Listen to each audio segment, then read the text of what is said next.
All right, everyone, it is go time on Grand Cross Global, and I wanted to share with you guys a strategy as well as just all the general details of what you want to know to make about 1,000,000 gold per hour farming gold in boss battles. That's right, not Fort Solgris this time. I wanted to highlight how I farm gold in boss battles and everything you really need to know about it to make sure that you guys do this properly. Now, what did I mean by go time? Well, we are entering a half stamina week right now. The last 7 days, we haven't had any half stamina events going on, but that is about to change. So we're about to go through our normal rotation. You'll see it here in the events or the notices. And of course, Monday, Tuesday, Wednesday, the first 3 days are going to be boss battles.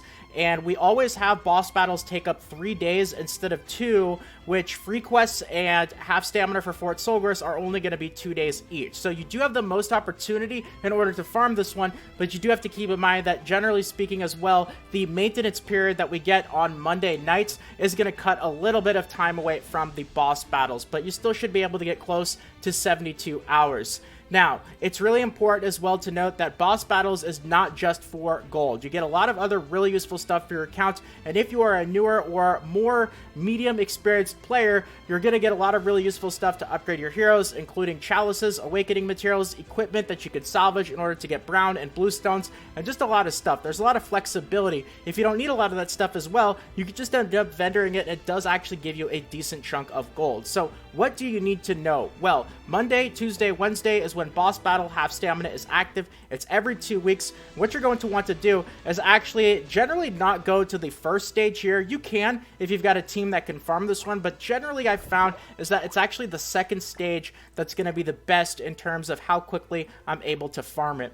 And if you go to extreme, which is what you're going to want to farm, and you take a look at the rewards list, I want to emphasize that not even getting into the actual rewards here, a huge chunk of the amount of gold per hour that you're going to get is just simply from the gold that you actually get from a completion. And because it gives so much base gold on extreme, you're absolutely going to want to use gold farm when you do this. If you don't, it's going to drastically decrease the amount of gold per hour that you're going to get. You will not get that 1,000,000 gold or so per hour if you are not using gold food. So I would definitely try to have a good amount of this stuff stocked up. If you guys don't have a lot right now, free quests, which is going to be Thursday and Friday, that's going to be a really good time for you to go and farm the materials in order to get your food so that you have it ready for boss battles. So when you do use that food, every single run of boss battles is only going to cost 10 stamina instead of 20, and it's going to give you 12,000 base gold per run. I'll tell you guys, I'll actually go through a run here in a second so you guys can see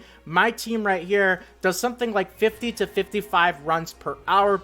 12,000 gold per run, you know, just the gold food and the gold dropping from the quest without even getting into the items that you get, you're looking at something like 600,000 or so gold per hour.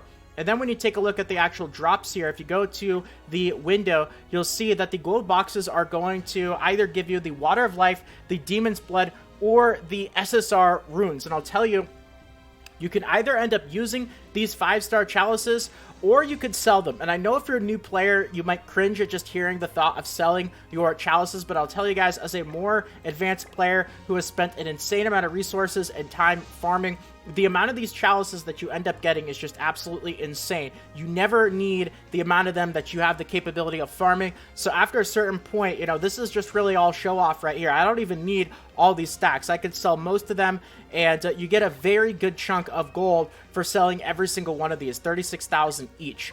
So that's going to give you a good chunk of gold right there. Obviously, the runes. What you can do with these here is not only use the really good ones if they have good stats, but end up enhancing them up to +1, and then salvage them for the brown stones, as well as the 4 and 5-star awakening stones, which are going to obviously be very, very useful for your account. So even though they might not seem like it's worth a lot of gold, you're going to get flooded with things like the brown stones, which you're probably not going to have the room for. You'll end up selling some of them. You're going to get a lot of awakening stones. So it's a combination of a bit of gold from these, but also just other useful stuff for your account. Getting into the silver boxes here, you've got more of these chalices, which are just going to get absolutely flooded with these. The 4-star ones sell for 12,000 gold each. The 3-star ones sell for 3,000 gold each if you do decide to vendor them.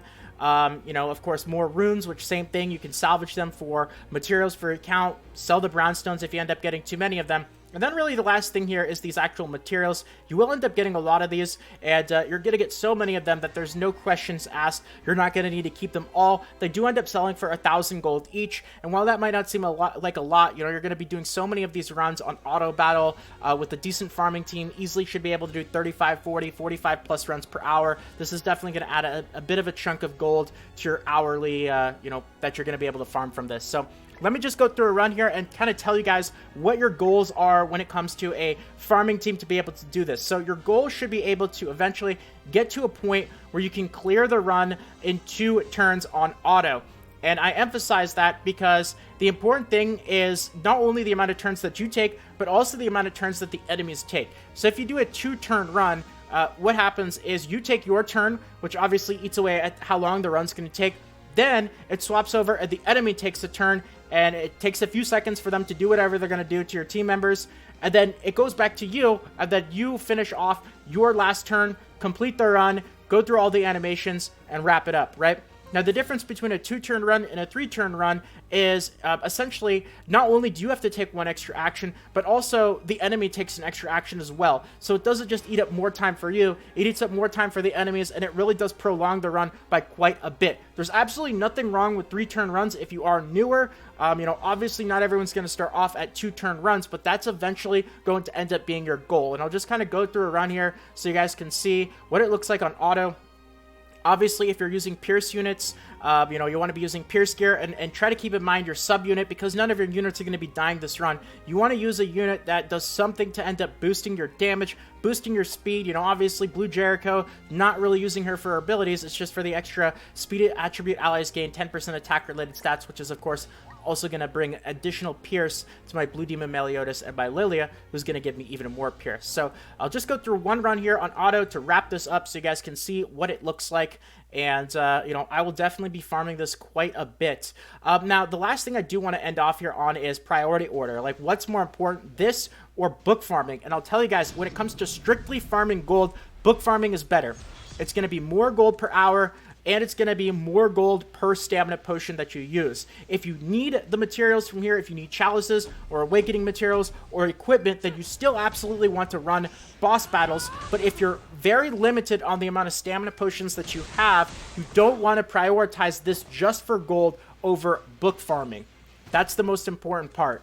So they're both good, but book farming is still going to take the cake easily when it comes to gold per hour and gold per stamina potion. So we had 1 turn right there, then the enemy takes a turn, and now we're going to take our last turn here. And this team, always 2 turns, always 3 total actions, so 2 of mine, 1 of the enemies. That's it right there. And if I were to turn this on auto, it would be, you know, roughly 50 to 55 runs per hour. That's about as fast as you can really get, because you're not going to be able to do it any quicker than that, because no matter what, because there's a 4th unit that pops in after you kill the first 3 units, there's always going to be, there's not going to be a way that you can kill absolutely everything in just 1 wave. You have to take a little bit of time there. So this is about as fast as it's going to get right there. So anyway, I've thrown a lot of info at you guys in this video. I think I'm going to wrap it up and leave it here. And you obviously don't have to use the same units that I do. You don't have to use the same gear. This is just kind of an overview of what you want to do and what you can kind of expect to get out of this. But with that being said, thank you guys so much for watching. Have a fantastic day, everyone. And if you enjoyed the video and you want more videos like this in the future, consider subscribing to the channel. Feel free to leave a quick like as well. It really does mean more than you can imagine. So thank you so much to all of you guys who decide to do that. Over 150 Grand Cross Global videos should be popping up on the screen right about now, or in the suggested videos to your right. Feel free to check them out. But if not, have a fantastic day, everyone. Take care, and until next time, this is Salt of the Salty Guild, signing out.